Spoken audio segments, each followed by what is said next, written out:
Okay, we'll start. Good afternoon, ladies and gentlemen. My name is Nick Larigakis. I am president of the American Hellenic Institute, and it is once again my pleasure to welcome you here on this edition of our AHI Virtual Speakers Forum. Today's forum, as always, is being brought to you live at our AHI headquarters here in Washington, D.C., Hellenic House.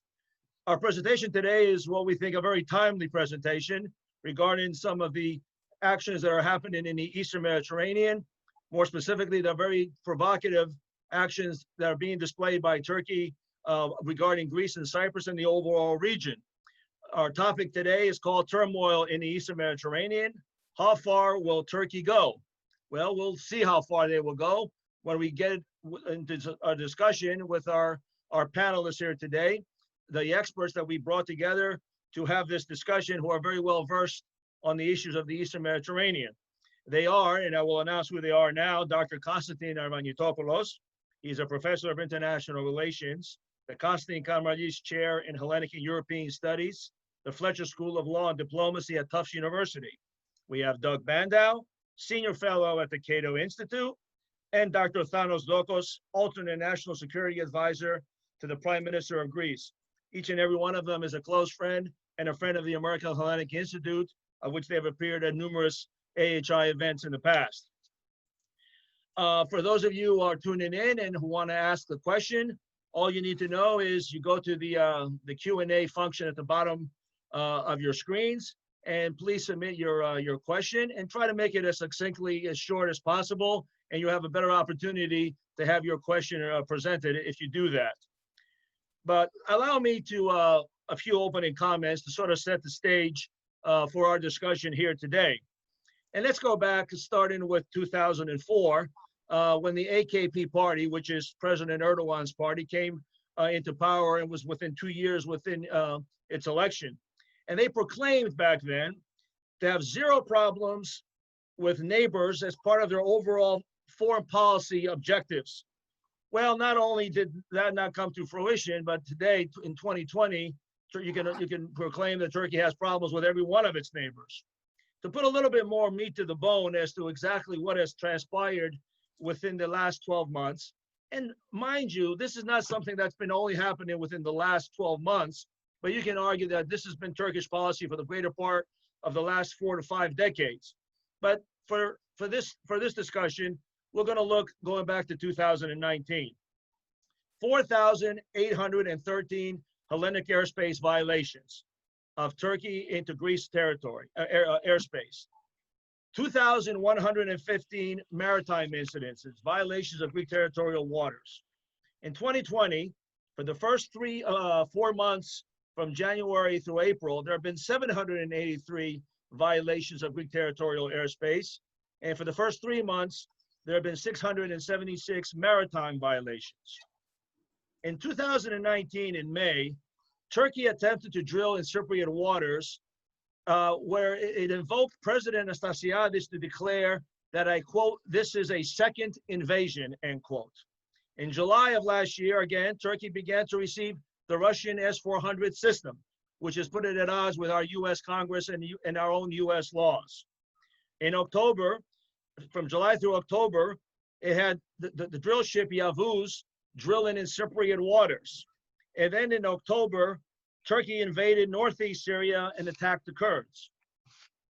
And in November of 27 of 2019, maybe one of the most egregious actions to date, Turkey and Libya declared an economic exclusive zone through the form of a memorandum of understanding that is legally devoid of any legal basis under the international law, and specifically the UNCLOS Treaty, and has been declared illegal by many countries.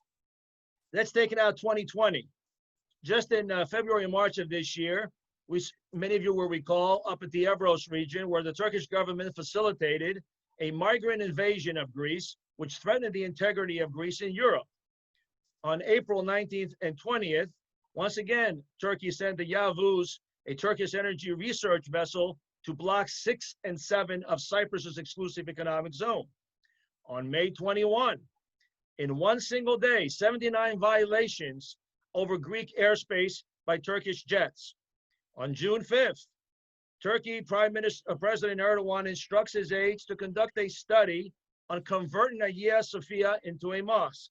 On June 9th, Turkey announced its intention to engage in exploratory drilling starting in September of this year from the north of Rhodes all the way to the southeast of Crete in 24 plots, with the Turkish government publishing a map outlining these plots in a government gazette.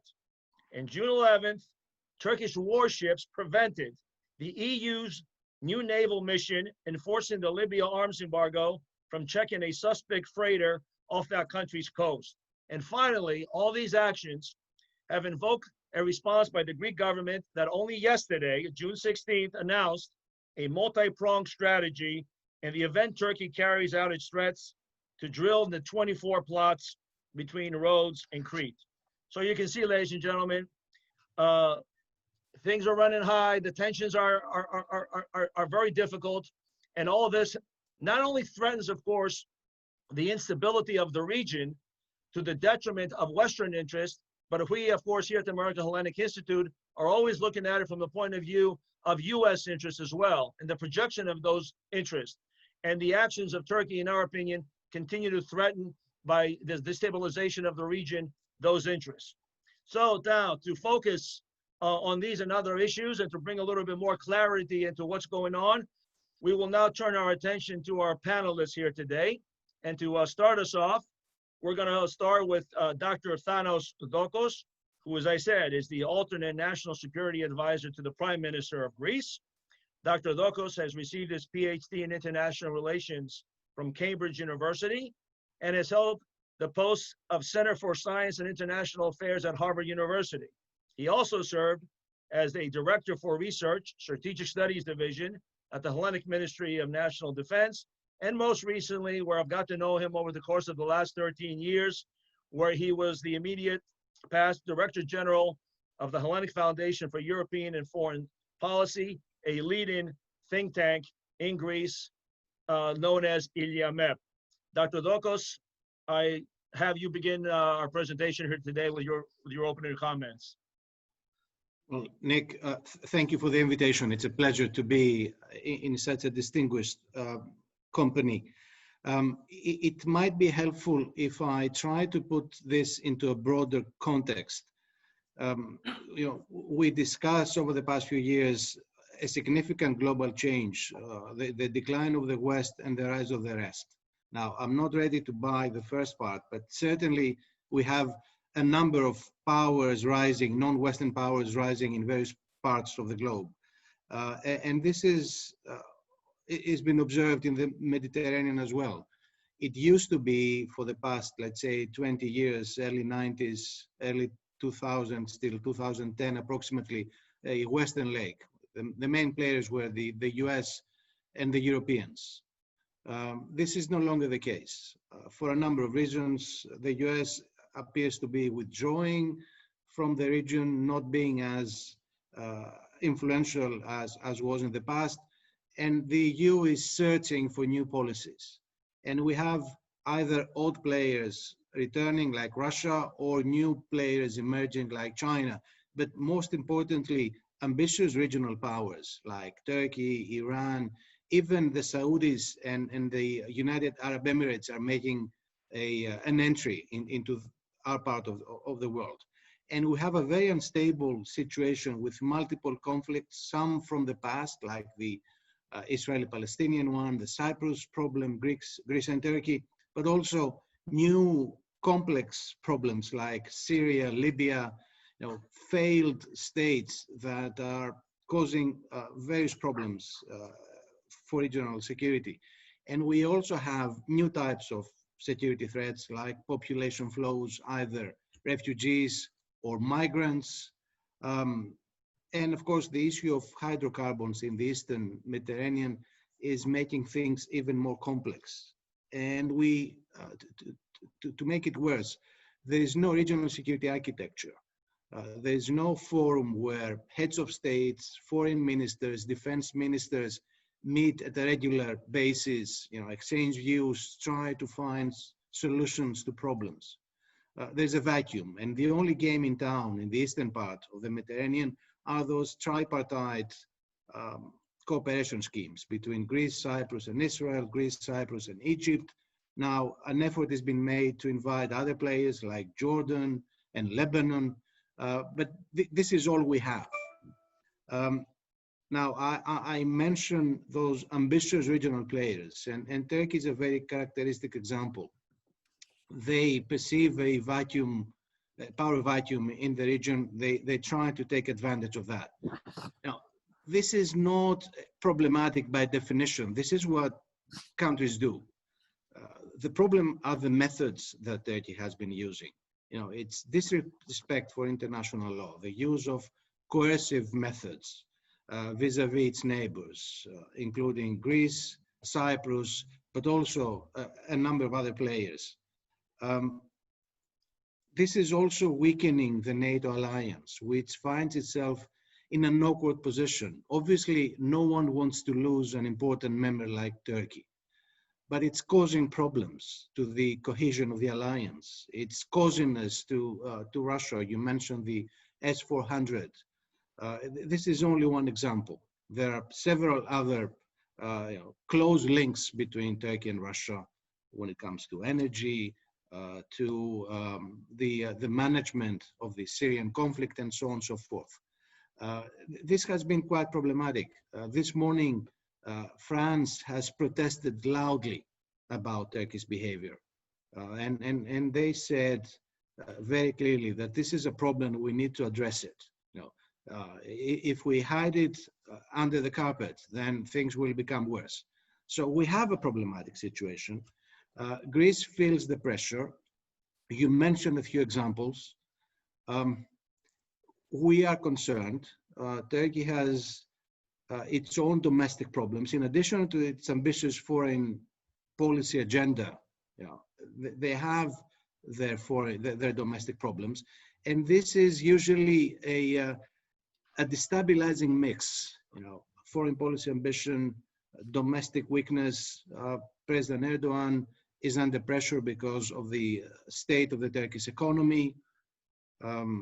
He lags behind in opinion polls to the mayor of Istanbul. It seems for the first time in 20 years that he's not in full control of the political situation in Turkey. So this is a cause for concern. And let me finish my introductory comment by saying that as a result of all those Turkey's moves, you know, there is a transition, a mental transition taking place in the minds of many Greek policymakers. You know, relations with Turkey have been difficult over the past 50 years or more, but we tended to see Turkey as an adversary or a difficult neighbor. Now, as a result of some of the actions that you mentioned in your earlier comments, many decision makers are making a transition from adversary to enemy. And that will be highly problematic because at the end of the day, you know, one cannot change geography. We are neighbors and we have to find ways to coexist.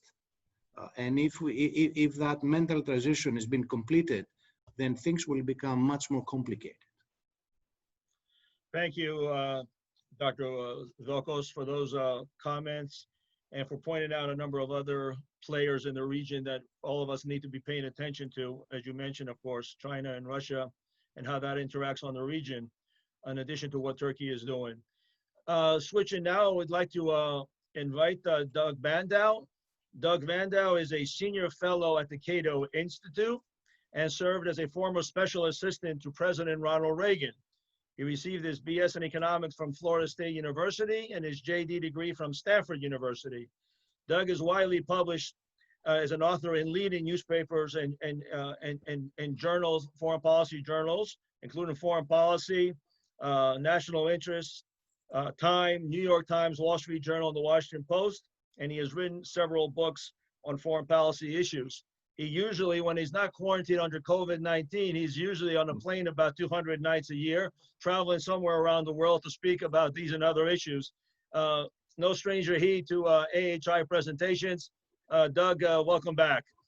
Well, thanks, Nick. It's always a pleasure to be. I mean, I went with you to Greece back in December on a wonderful Right. trip that we had. So I miss being on the airplane, and it's great to be with other distinguished commentators as well.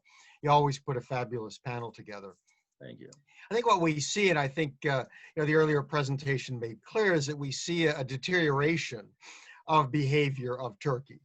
That Turkey has been a problem for the West, a problem for Greece, a problem for Cyprus and the US, frankly, for some time. I mean, we've long seen a repressive nature within Turkey, going back to military regimes. It has gotten much worse under Erdogan.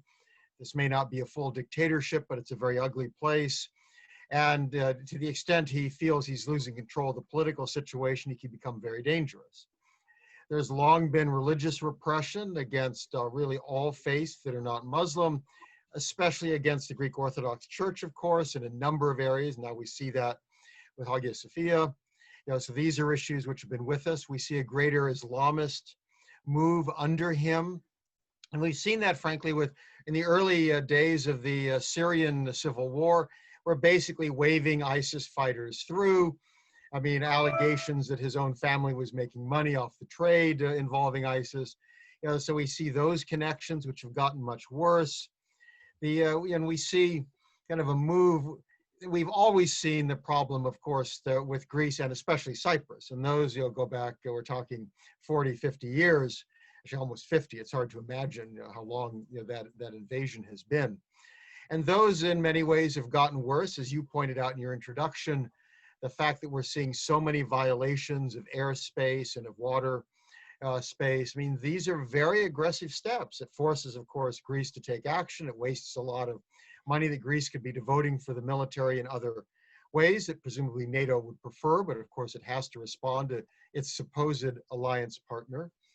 And more recently, I think what we've seen have been in many ways more dangerous. We see the dalliance with Russia. I'm not sure where that is at the moment. They seem to be at odds over the Idlib territory within Syria, which some people hold this out as being pro-human rights, but of course the Idlib area is being run by the former Al-Qaeda affiliate. I mean, this is held by radical Islamists. These are not friendly people to the West and democracy. And we've seen a dramatic increase in activity, of course, in Libya, where Turkey has shifted the battle. And of course, the problem here is that, what side do you want to bet on in Libya? I think it's one of those situations. It's not clear to me either side is necessarily that good. The problem is that Turkey is using this to its geopolitical advantage, especially the issue of an agreement with Libya to allow it to drill and to basically violate Cypriot and Greek territorial waters. And it's using the conflict in Libya to advance these larger ends. So I think that really does raise the issue. Is this really an ally? Is this a friend of the West? How to deal with Turkey, I think, is quite problematic. It's something the alliance needs to deal with. And we may prefer to have them in rather than out, but do we trust them to actually be involved in alliance planning? Is this the force that we want involved? And this requires, I think, the other members to sit down and discuss this. They should be on Greece's side. I mean, there should be no question here. And the US should take the lead. There's a problem. The president seems to like Mr. Erdogan. I'm not sure why. Nevertheless, my hope is that this administration will take this on. This is an issue fundamental, for other allied members like Greece, but it's also fundamental for America. Doug, thank you very much for that perspective.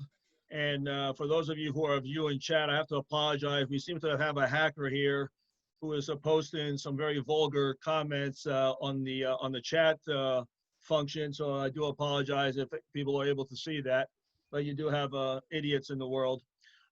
Be it as it may, let's turn our attention now to our final guest speaker here today, and that is Professor Constantine Arvanitopoulos. As I said, he is the Constantine Karamanlis Chair in Hellenic and European Studies at the Fletcher School of Law and Diplomacy at Tufts University. Professor Arvanitopoulos received his BA from Pantheon University and his MA and PhD in International Relations from the School of International Service at American University in Washington, D.C. He also served in the Greek government under then Prime Minister Antonis Samaras as Minister of Education. And he has in his academia as a professor. He has taught at numerous universities including Harvard, George Mason, and Pantheon itself. He also served as a member of the Greek Parliament with New Democracy, and at one time, back in 2007, he was a spokesperson for the New Democracy Party during the national elections of September of 2007. An old friend, Professor ARVANITOPOULOS. Costa, welcome. Thank you, Nick. Thank you very much for the kind invitation. And let me take a minute to extend my condolences to the Aki family for the loss of Eugene Roussidis. Thank you. A good friend and a great American. I'm afraid I have nothing to disagree with the previous speakers, and I'll just take a slightly different spin on things that have already been said. And I think that I will agree with both of them that we are entering a period of protracted instability in the Eastern Mediterranean region for basically three reasons. The first one is that the world is changing. As THANOS DOKOS mentioned, we are witnessing the rise of new regional or global powers. But I would add that we are also witnessing a change in the rules of the game, in the sense that we see that there is more tolerance to the use of force or the threat of the use of force than we had before under the so-called liberal world order during the Cold War period or the period of American supremacy in the post-Cold War period. And I think that Turkey is adapting to this change, and what it's trying to do is trying to bully its way into acquiring a new role, enhanced role in the Eastern Mediterranean, and as Thanos said, to make a claim on the issue of the natural resources of the Eastern Med. That's one thing. I think the second is that Turkey's relations with the West have changed qualitatively and substantially. Turkey remains a part of NATO, remains a member of NATO, but is drifting away. It remains a partner of the EU. It has trade relations with the EU. It has financial relations with the EU. But its admission path to the EU, it's for all intents and purposes comatose, in a comatose stage. And I would say that when we talked about relations between Turkey and the West in the past, we based those relations on two pillars, basically. Number one, the share of common values. We all thought that Turkey would be a liberal democracy, a model of liberal democracy for the Islamic Middle East. Now we see that Turkey has become drifting away from a democratic state. I will agree with Bandow that it's not stricto sensu a dictatorship, but the fact of the matter is that President Erdogan has eliminated checks and balances in the Turkish political system. He controls the media, the bureaucracy, the courts. So we see the corrosion of democratic institutions. So a basic element that we based our relations with Turkey does not exist anymore. The second is that the West and Turkey had a close alignment of interests. And we see that, that this is not the case anymore. We saw that in Syria. We saw that in the case of, as Thanos said, the causing with Putin's Russia and the acquisition of a Russian weapon, S-400, the anti-missile system, which has raised eyebrows in NATO and so on and so forth. So the basic elements of relations between the West and Turkey have changed dramatically. One more thing that makes things more unstable in the region is that Turkey is under increased pressure. I think because of the COVID-19 and the slowing down of its economy, which had already started before the pandemic, but now has been exacerbated because of the pandemic, the Turkish economy is doing very badly. Erdogan was forced to create and to announce a stimulus package worth about $37 billion, but still his production is down by 30%. His retail sales have dropped by 33%. I mean, his economy is in dire straits. And that might be destabilizing his regime. And, you know, he might have to actually, you know, pull a few rabbits out of his hat. And usually what happens with these regimes is that they try to create a crisis, an external crisis, so that they rally the domestic public opinion behind them. Now, the third factor that is important to notice is that we have a United States that is very introvert. And it reminds me of the Watergate period. And when we had Watergate, if you remember, we had the invasion of Cyprus by Turkey. By that I mean that we have a White House that is very much preoccupied with domestic affairs. It's under siege, so to speak. It's an election year. The State Department has been decimated by budget cuts. The Minister of Defense is, you know, has disagreed with the president. So this is an administration that is very introvert looking. And I think the Turks know that, and they feel that. So they feel that there is a window of opportunity from now till November to bully their way in the region, try to make some gains in terms of enhancing their role or making a claim on the resources of Eastern Med.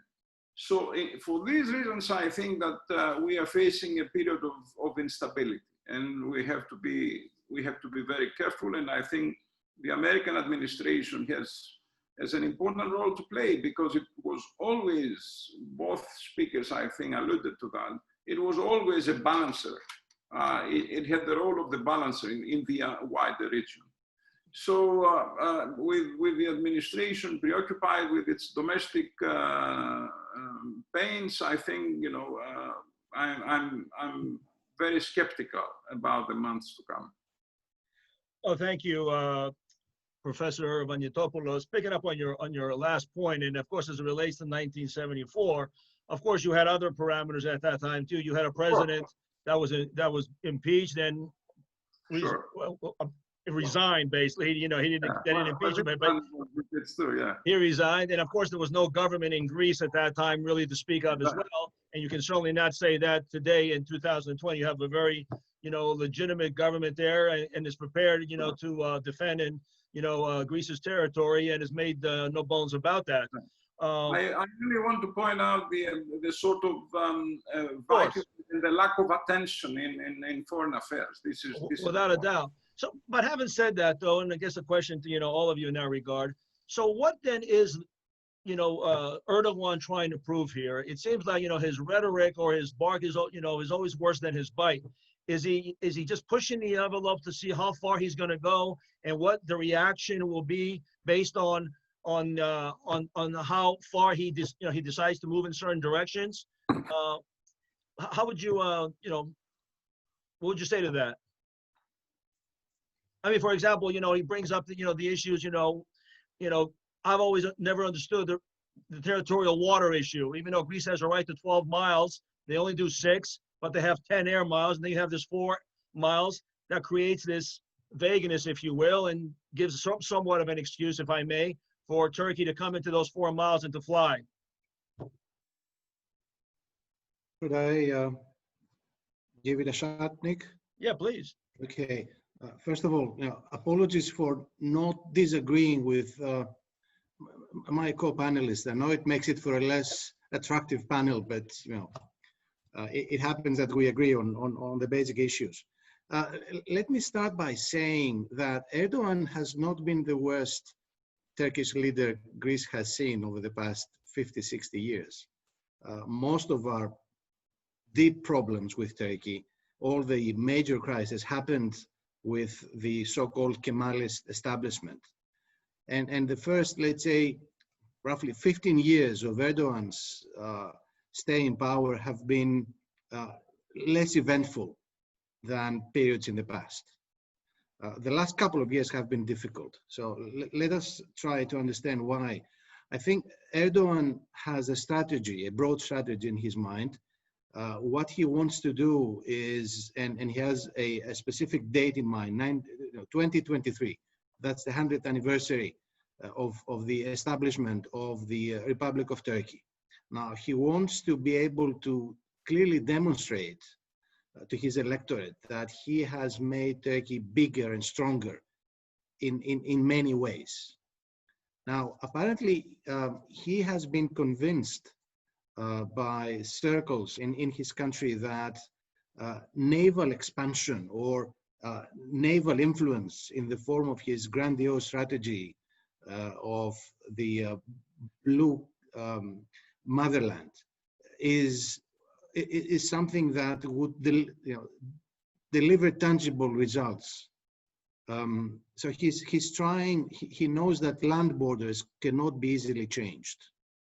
Although I share Professor Avranitopoulos' view that this is slightly less difficult than it used to be in the past. And Crimea has caused a few problems in that direction, unfortunately. But he has the strategy, he's improvising very often, not always with good results. And I think lately, I think we all mentioned that he's under pressure domestically. So he's a bit of a gambler, although I believe he's rational at the end of the day. But he likes to test the waters and see how his opponents or his partners in many cases will react to pressure. So he's testing the US, he's testing the Europeans, he's testing Greece and Cyprus, and see how far he can go. But I agree very much with the previous comment that the US is not as efficient a firefighter as it used to be in the past.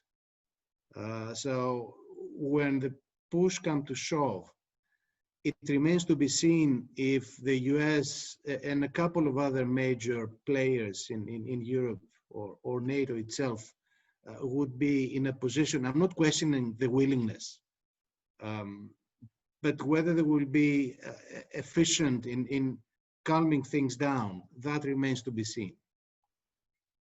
Yeah. I think, Go ahead, Doug.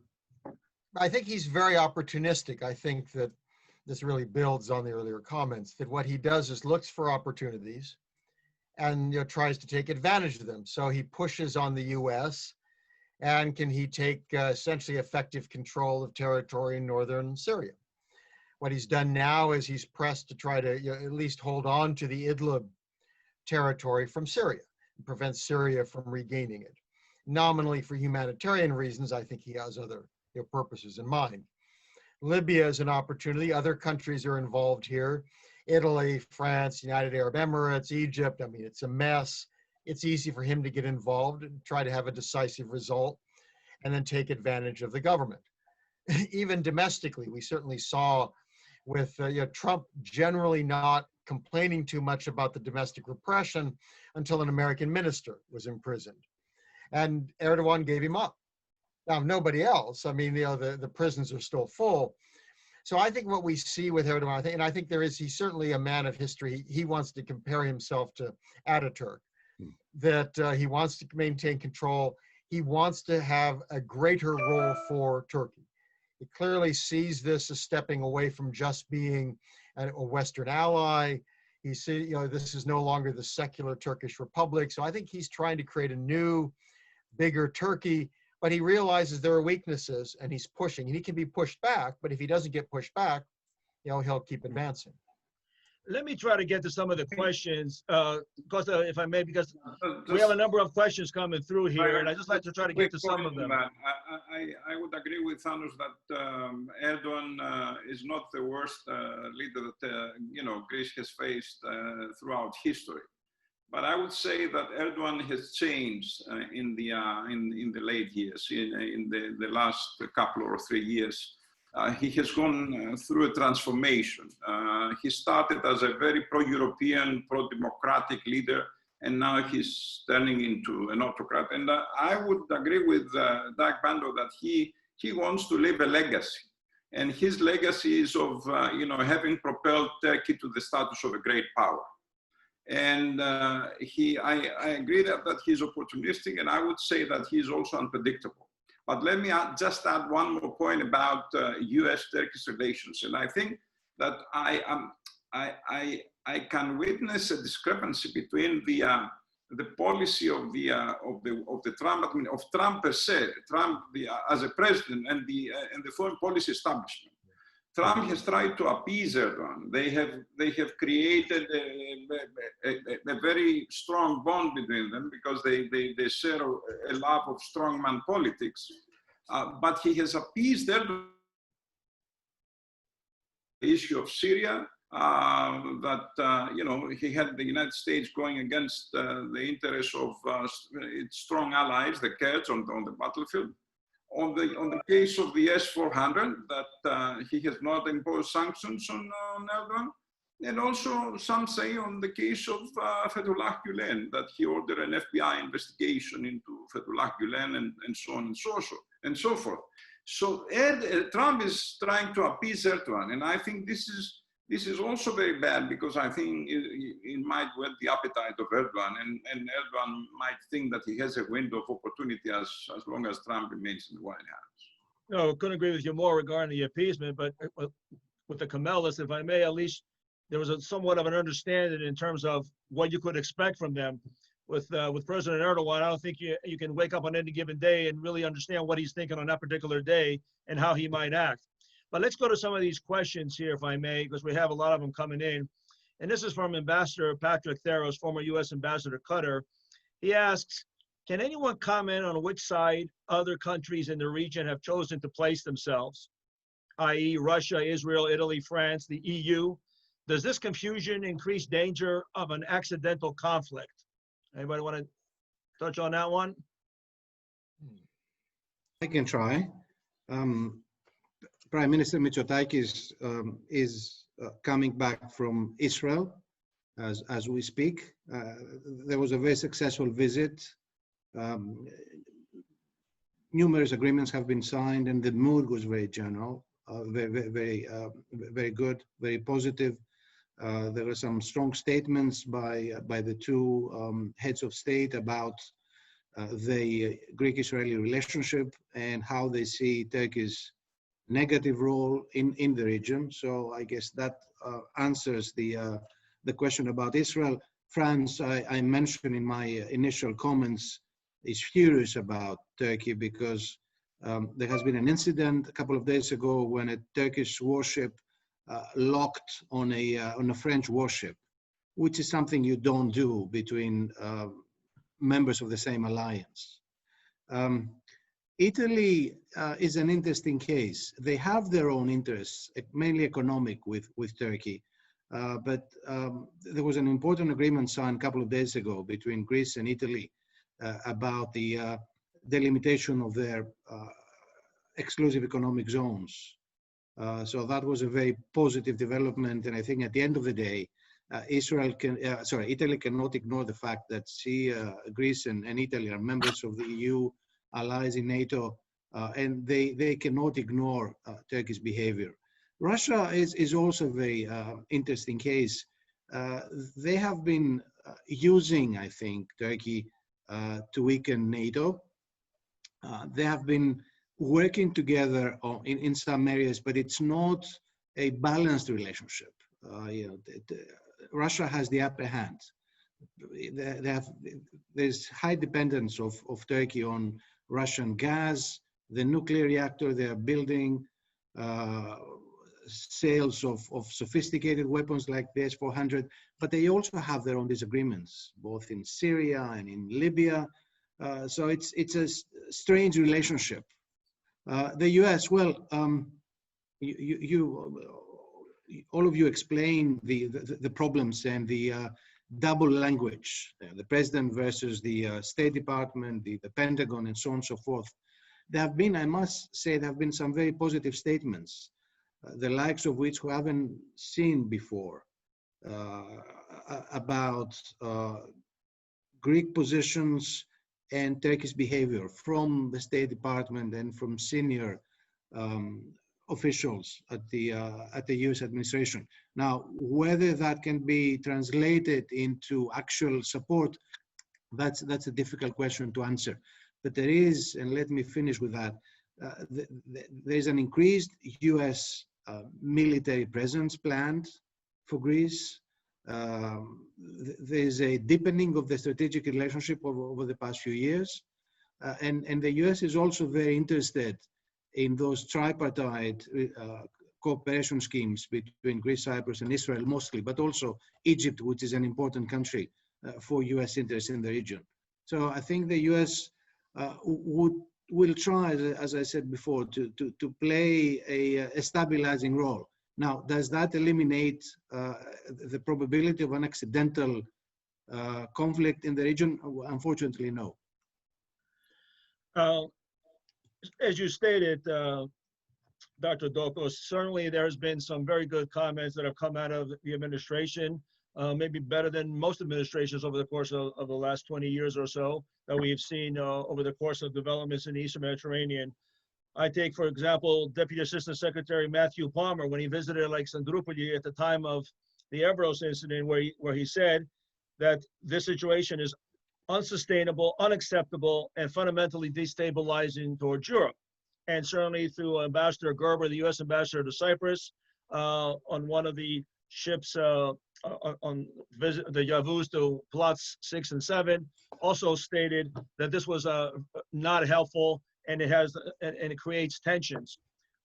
Notwithstanding, of course, these comments that are coming out of Washington, the problems continue to unfold, and some of the questions involve what kind of recourse does Greece have regarding international institutions, and specifically the word NATO comes up constantly in a number of questions.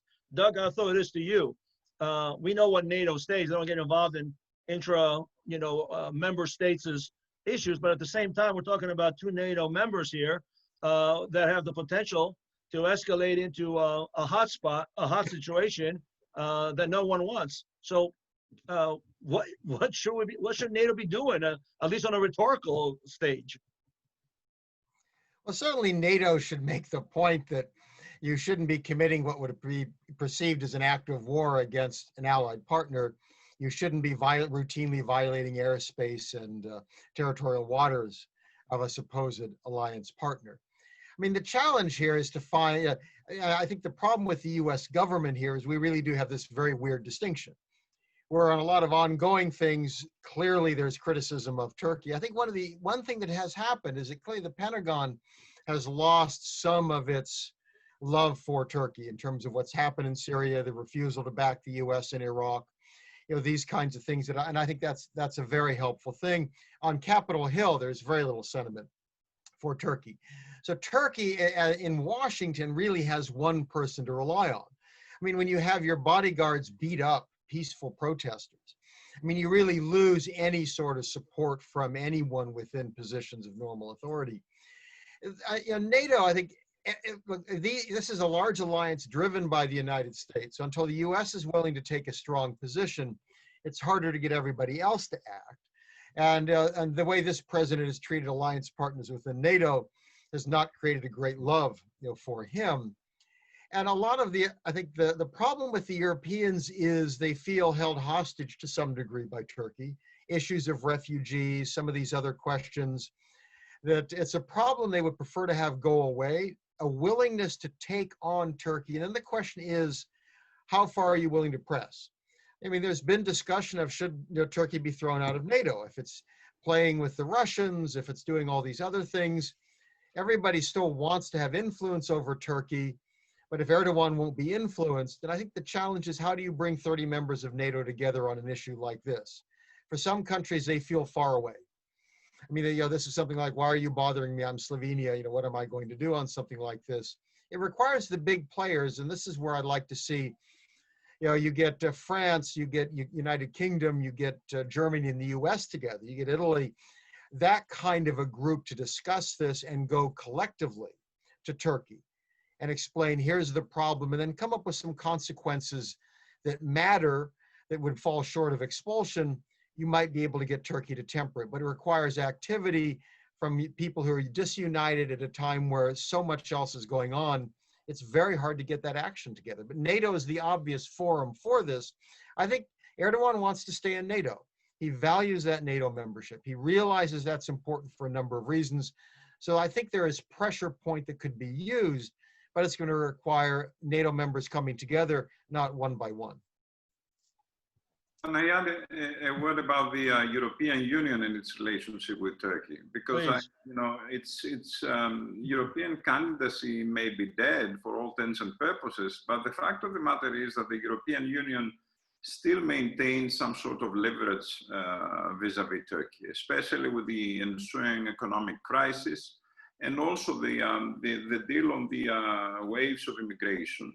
The European Union has given a substantial amount of money to the Turkish government, and to be fair, Erdogan has kept his end of the bargain as far as the immigration waves and refugee waves have been concerned, and he has about 4.5 million refugees and immigrants on his soil. And so there is an issue here of how the European Union may still maintain Turkey in orbit, so to speak, because that would be of interest to all parties involved. It would be in the interest of Greece, it would be in the interest of Turkey, it would be in the interest of the European Union.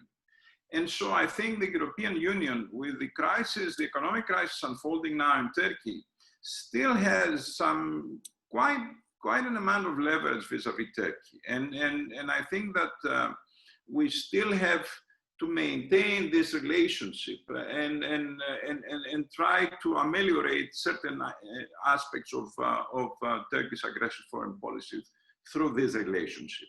Well, I would agree with you. Maybe. Well, I would agree with you there, Costa, about this. Turkey and the EU, biggest trading partner for Turkey is the European Union, and they're also, of course, part of the customs union, which is very important to Turkey. Right. But yeah, it seems like the European Union cowers in many ways, is not interested in necessarily trying to press Turkey on other issues, because they're always fearful of Erdogan's release of migrants on the continent of Europe, which would go, of course, through Greece. But there was talk over the last months of a renewed relationship, of a better and more and bigger customs union in exchange for Turkey's assistance. Or cooling down its tone and its foreign policy aggressive stance. Well, we shall see. Let's take another question that has come in, and this is probably for Dr. DOKOS, although it relates to Cyprus's maritime EEZ. I think it also can be, for purposes of Greece as well.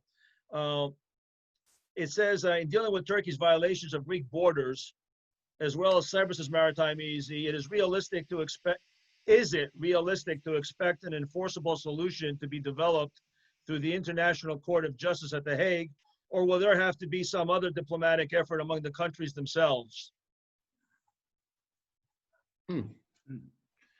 I wish I had an answer to that, but let me try. The option is on the table.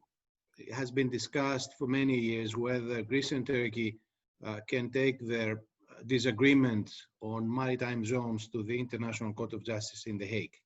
And we had 60+ rounds of discussions between senior diplomats from the two countries. Some progress was made in the early years, but then not much lately. And these have been discontinued some years ago. And the big question in our minds in Athens is whether Turkey would be willing to re-engage and under what terms. Do we resume the discussions from where they were left a few years ago, or do they have in mind a new start?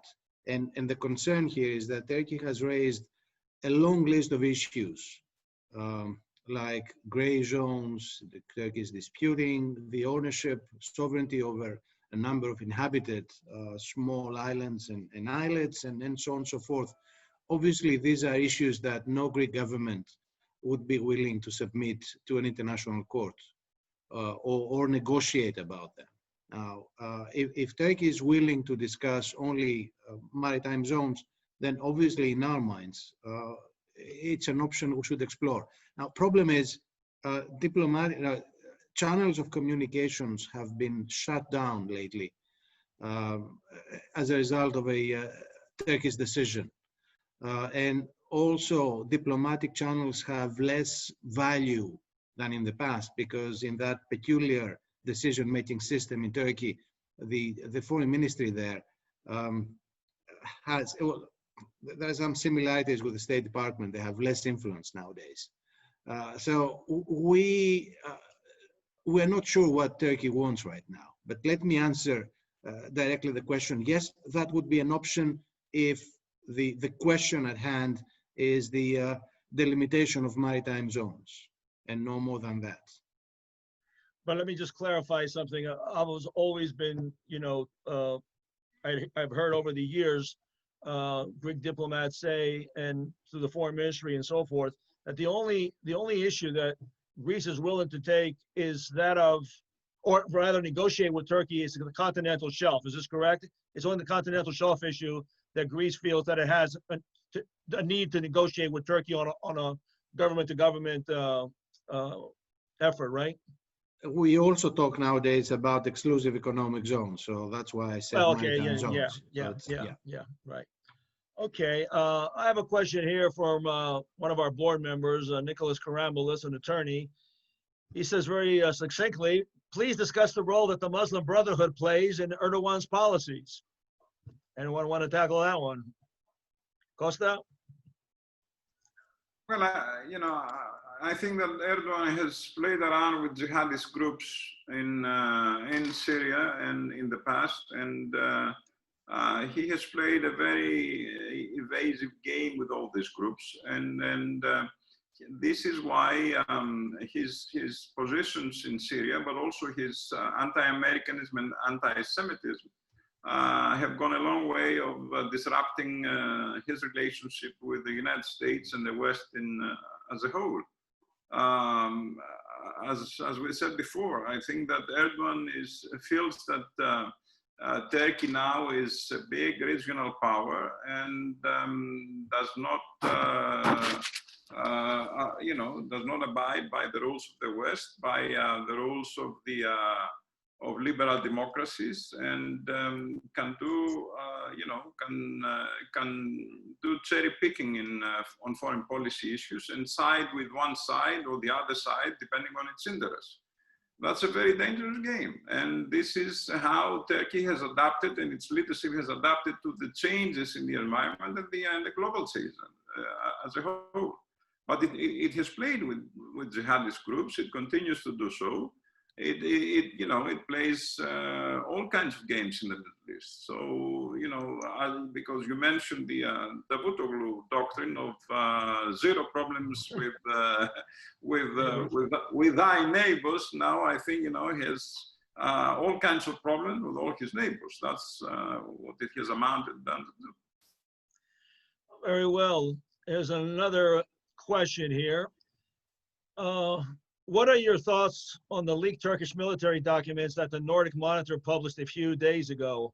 How seriously should we take these documents, being that they are a few years old? Should we also worry about Russia, being that they have just made a weapons deal with Turkey? I can try to answer that. I would be surprised if they didn't have such a plan. That's what militaries do. You know, they plan for all contingencies. And this is not the first time we heard about this. Let me remind you the so-called sledgehammer case a few years back that was tied to Ergenekon. And the idea was that the Turkish military would cause an incident by shooting down their own planes if they had to cause a clash with Greece, and then destabilize the Turkish government and get and rid of themselves of the AKP government. So it's nothing new. I'm sure they have all kinds of plans. Should we worry about this? Well, we worry because of Turkish behavior in general, not necessarily because of that specific leak. But Russia, I think we more or less covered the issue in previous rounds. Yeah. Doug, I think there's many people in Washington who feel that if President Erdogan were to be, not on the landscape anymore for whatever reason, the things would go back to normal again. And they're attempting to pursue a policy of appeasement and otherwise regarding in that direction, feeling that Turkey is just too big of a country, an important country, and no one arguing it's not a big country and it doesn't have the potential to be a proper ally within the context of the word and within the definition of what NATO stands for. Is this an ill-conceived policy regarding U.S. policymakers in thinking that automatically, if for whatever reason Erdogan were to be tomorrow, not be part of the political landscape, it would be business as usual? Well, that's certainly the desire of at least some policymakers. I mean, Erdogan has come to essentially symbolize all that's wrong with Turkey, a relationship with Russia, the kind of Islamic tendencies, the repression, I mean, all of those things. Of course, one shouldn't idealize the Kemalist regimes.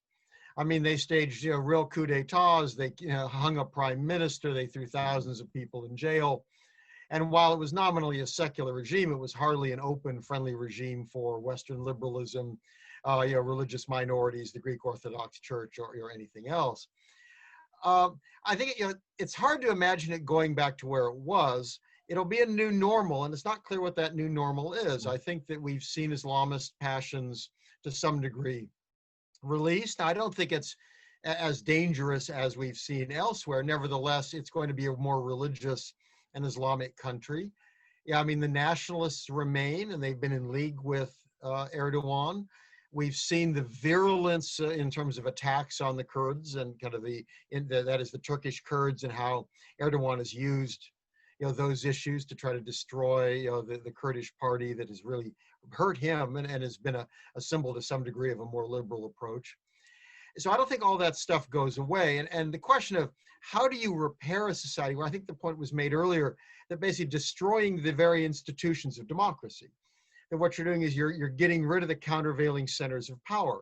So many people have been arrested. So many people have lost their jobs. This is a country that's going to be in desperate need of reconciliation and a lot of other things. And the problem is, even if he's gone, the other AKP members have been in league with him. I mean, it's not as if it's only Erdogan who's arresting people.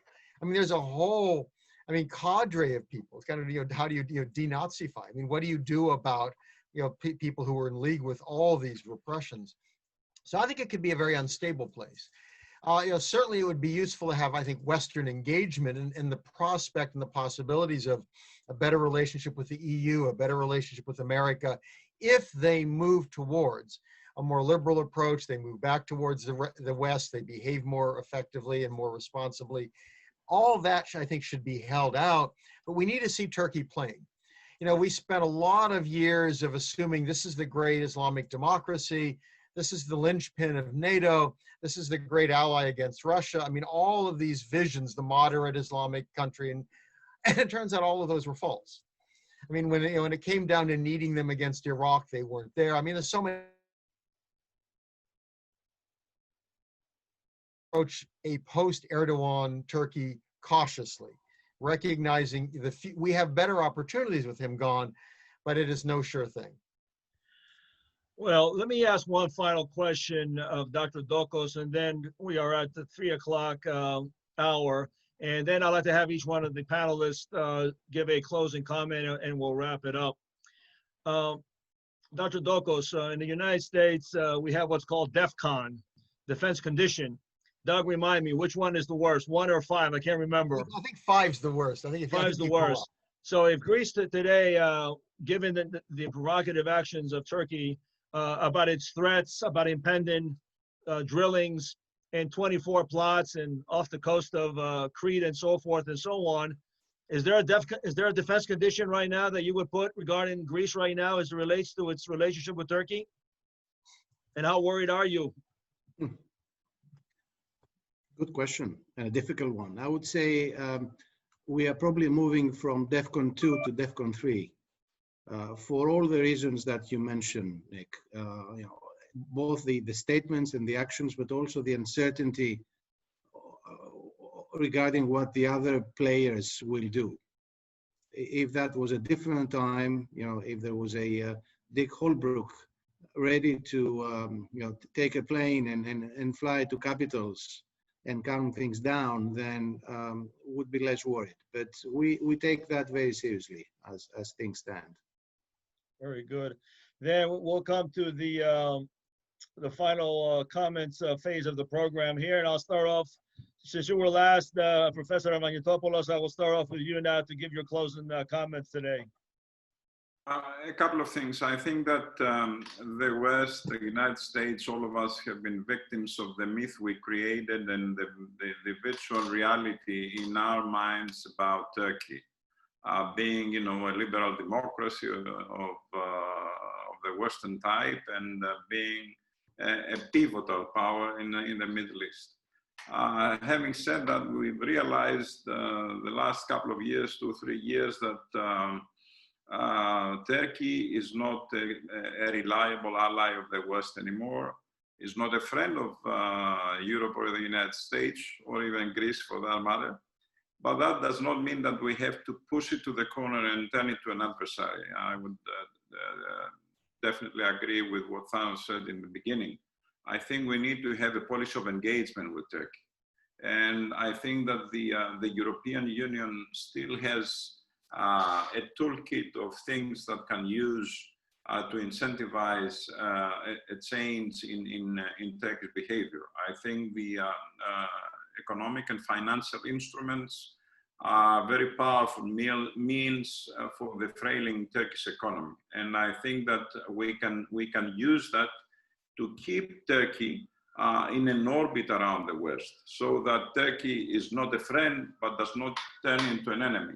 And I say that because autocratic leaders like Erdogan, when they are pushed to the corner, they tend to react in a very destabilizing way and unpredictable way. So I think we need to follow a policy of engagement with Turkey.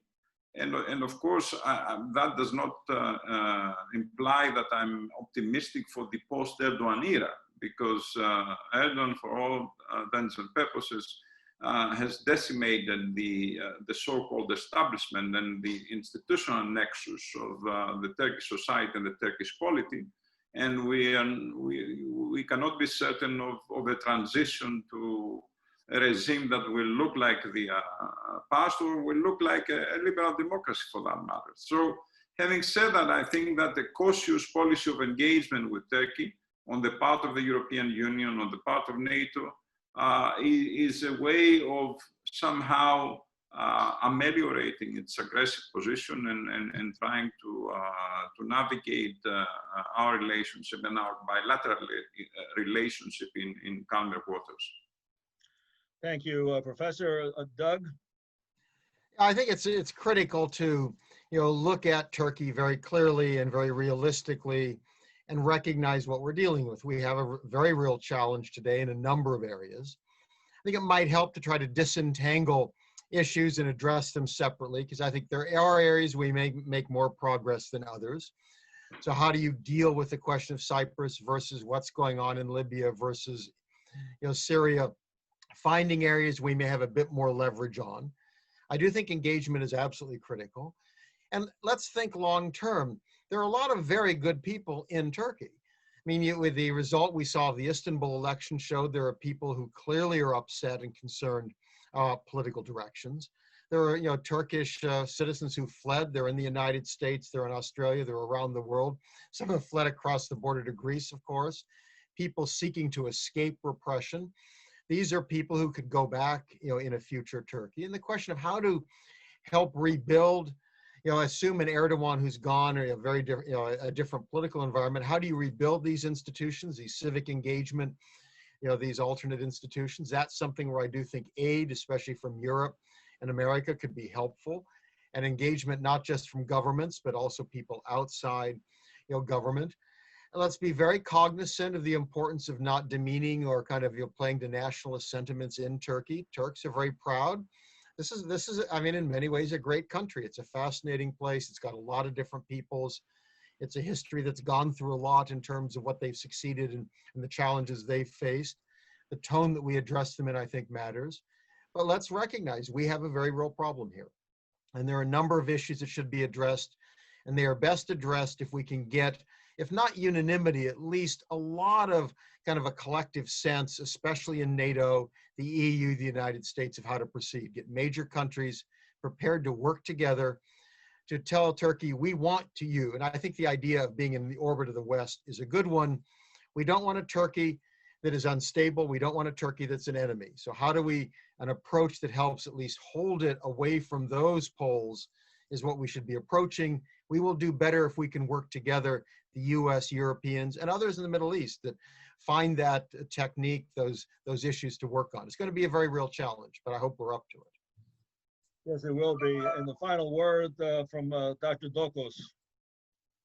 Yeah, Doug is right. I live in a part of Athens, Paleo-Faliro, where we have a growing Turkish community.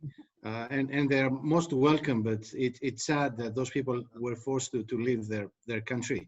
3 quick points. First of all, I think Erdogan's impact will be felt much longer than his rule in power, because he used a very convincing argument that I want to make Turkey stronger. And that's something even the bastions of Turkish secularism, Turkish foreign ministry, the military, they couldn't say no. So the question is, of course, is how far are you willing to go and what kind of methods are you willing to use? Second point, and Konstantinos made a very good point earlier about transactional relations. Now, I don't live in the skies. I know that countries are forced to or have to use transactionalist methods very often. But you have a situation with Turkey where all his policies currently are transactional. So if values are virtually absent, then the situation is not normal. Last point, and to comment on the engagement part, which I think is very important. What Greece is trying to do, what is the strategy? Of course, there's what we call the internal balancing, trying to strengthen Greece in various ways to make it a more difficult opponent for all intents and purposes. And there are diplomatic means. We say to the other side, let's see if there is some kind of diplomatic solution to our problems. And then we try to use alliances, bilateral ones mostly. We talk to the US, to the French, to the Israelis, the Egyptians, and so on and so forth. And we are using the name and shame strategy in the context of NATO, in the context of the EU. But it's important to add to all of those a positive agenda. The sort of what the EU is telling to many of its partners, especially in the South, more for more, less for less. And there are areas, the migration and refugee flows management has been mentioned. Yes, the problem is Turkey doesn't realize that we should have been partners and allies to that matter, instead of treating Greece as the enemy. I mean, Greece recognizes that Turkey is shouldering a great burden there, and it should be supported by the EU more than it's actually the case. And we could help there. And also when it comes to the next phase of EU-Turkey relations, Greece could be helpful in that context. And also, Turkey has been complaining about its isolation in the Eastern Mediterranean. Well, what I tell my Turkish friends is, well, look, guys, you created a situation where, comparatively speaking, your only friend in the region is Greece. This is the only country with which you have full diplomatic relations. You don't talk to the Cypriots. You have no full ambassador in Israel. You don't talk to the Egyptians. So there must be something wrong with your policies. But the Greek position is, as rightly said by Professor ARVANITOPOULOS, one of engagement. I mean, these cooperation schemes are not exclusive. We see the need to include Turkey in the future, but of course, there are some preconditions. They have to change their behavior. There are rules of the game that need to be respected. So the door is open, but of course, Turkey will have to make a few steps getting closer to that. Well, thank you, gentlemen. And if I may just add, the countries in the region of the Eastern Mediterranean have understood for many years that geography, no matter how much you want to try, does not change. And your neighbors are going to be there until the day this planet no longer exists. But be it as it may, which is why we've seen relationships that have developed now in these trilateral relationships with Israel, Greece, Cyprus, with Egypt, plus the United States has been involved in the +1 in this regard, because they understand that countries in 2020 need to work together to understand their differences, to solve problems, and in this case, security and the potential to develop the energy finds and the resources that exist in the Eastern Mediterranean. But that means cooperation and understanding, and that means also having an understanding for values and interests.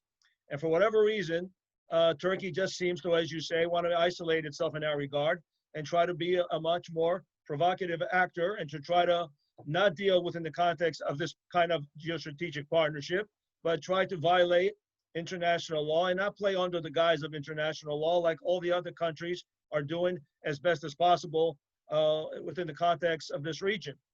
Our role at the Institute is not to try to engage, obviously, Turkey. Our role is to identify to U.S. policymakers who, in fact, is playing a proactive, positive role, not just for the region, but most importantly for the projection of U.S. geostrategic interests. And as far as where we stand, it's Greece, it's Cyprus, it's Israel, that relationship, obviously Egypt, and Turkey is just not doing that. And let's just don't forget, the United States continuously engages Turkey. Turkey is one of the largest recipients of U.S. foreign aid, okay, for the better part of the last 50 years. And let's don't also forget, when it was a Warsaw Pact context, Turkey was the first recipient of Soviet aid outside of the Warsaw Pact at that time. So as long as they're looking to maneuver with adversaries such as Iran, they're meddling in Syria, you can argue their facilitation of ISIS and in so many other ways, just do not want to be part of the Western sphere.